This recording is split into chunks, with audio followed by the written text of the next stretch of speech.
I went out for a little movement this afternoon, but this time for a little bit of cardio conditioning. Nothing crazy, but look, my move 1 minute stuff every week or every day, that's really good. Blood flow, lymphatic draining, just makes you feel fresh. Going for a walk, maybe 10 minutes after every meal, that's valuable. It stabilizes your blood sugar levels. It's good for you. But as I said, don't mistake that for exercise or trying to burn calories. You got to get out and do something else a couple times a week minimum. Okay? So what I do, I go for a walk, but I do it with a weight plate carrier on my back. So I've got about 30 pounds I'm carrying. And I came down, it's my favorite new spot in the Metroparks. It's down across the street from the bridge that's across from Little Met Golf Course. That's Fairview Hospital up there. You park in this lot. It's kind of where they have the free mulch all the time. And get on the bike trail. You walk. You immediately get a hill. Okay, it's not crazy, but now your heart rate's going to go up, especially if you've got some weight on your back. My heart rate got up to about 135 at the top of that. And then my job was just to keep my pace, to keep it up. So what heart rate do I want? I don't want it screaming. There's something they call zone 2 cardio. The old days, trainers like us, we called it cardiac output method training. So it's about 65% of your max heart rate. Don't overthink it. And if you're one of these people that say you got to be 67.2% and go up a little bit every day, you're doing it wrong. Don't overthink it. Okay? A good rule of thumb, 180 minus your age is a good target. So I'm 64. Take that off 180, about 114. If I get above 110, I keep it between 110 and 120 for 20 minutes, 30 minutes minimum. That's good. Okay. The key is you got to keep it up there. It can go up a little higher, but you want to keep, if it starts to dip around 100, you want to just pick up your pace a little bit. Okay. You do that 3 times a week, it's good heart health. Another way to think about it is if you were talking to somebody on the phone, they'll be able to understand every word you say, but they're going to know you're doing something. Okay. So right now, my heart rate came back down. You can tell I'm a little bit out of breath, but not much. But if I would have been talking to you, even coming down that hill, you would have known Bill's doing something. Nothing crazy, but I'm doing something. It's right about the level, it's right about the point where you need to start breathing a little more through your mouth instead of your nose.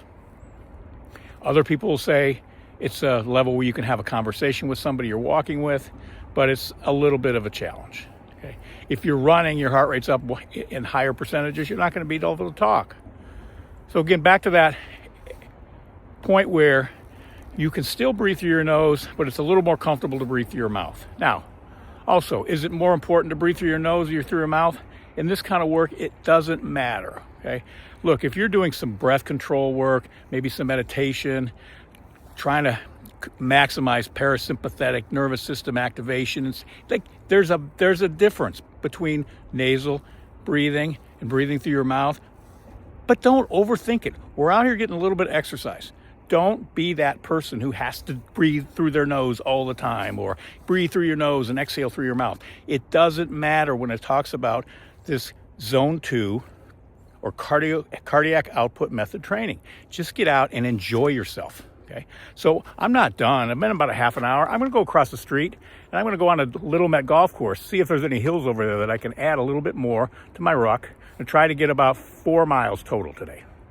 So it's a beautiful day. Go get a pack. Don't overthink it. You don't have to spend a lot of money. Get a backpack, put a little weight in it, maybe 10 or 15 pounds. You don't have to go crazy off the bat. Okay, 10% of your body weight is good. Build up to maybe 20 for some short rucks. But get outside and enjoy it. And move 1 minute every hour this week. Well, I went over across the street, check out Little Met.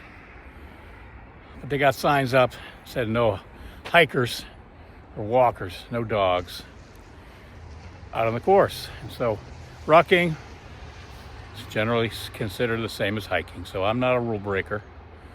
So I came back and you know what I found? There's a hill, bike path. It goes up that way, and it goes all the way up to the top of that bridge up on Lorraine Road. Oh, I'll tell you what, that's a finisher. About halfway up, I wanted to stop, but that wouldn't sound very good in the video, would it? So I made it all the way up. My heart rate got about 150, 158 by the time I got to the top. Coming down felt good. And hey, you know, walking up and down hills, as long as it's not too steep, with a little weight on your back, really good for your ankles and your knees. If you got some sore knees, just make sure you walk straight. Be careful on the way down. Don't hit any icy spots. You do not want to slip. But it's really good for strengthening all kinds of muscles in your knees and your ankles. Look, if you have some knee issues, you know, don't go to a gym and do some leg presses and some hamstring curls, some random stuff. If you do, you want to have a physical therapist to tell you exactly what to do. Okay? They might give you 6 or 8 exercises. Do them all. Because they isolate small muscle groups. You got to make sure everything's balanced. So if you just practice on your own, you're probably going to make things worse. But you know, walking up and down that hill, everything is working.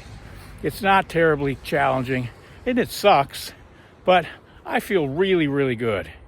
So this is going to be my new favorite rucking area. I'm going to park in this parking lot, and I'm going to save this as a finisher. I'm going to do exactly what I did today. I'm going to walk north, go up that hill, get my heart rate up, come back down. There's a bridge down there. Turn around, come back, and then I'm going to come around this corner, and I'm going to make that my finisher. So it's probably about, I'm going to map it out later when I get home. It took me about an hour. At my pace, it was probably 2.5 miles, but it doesn't matter the distance. It was the time I had. Hang on, let me look at my watch. I like to be accurate. This whole thing took me about an hour. So I guess 2.5 miles. Again, the distance doesn't matter. I had a good hour, constant movement, out in the sun. I don't listen to podcasts or music.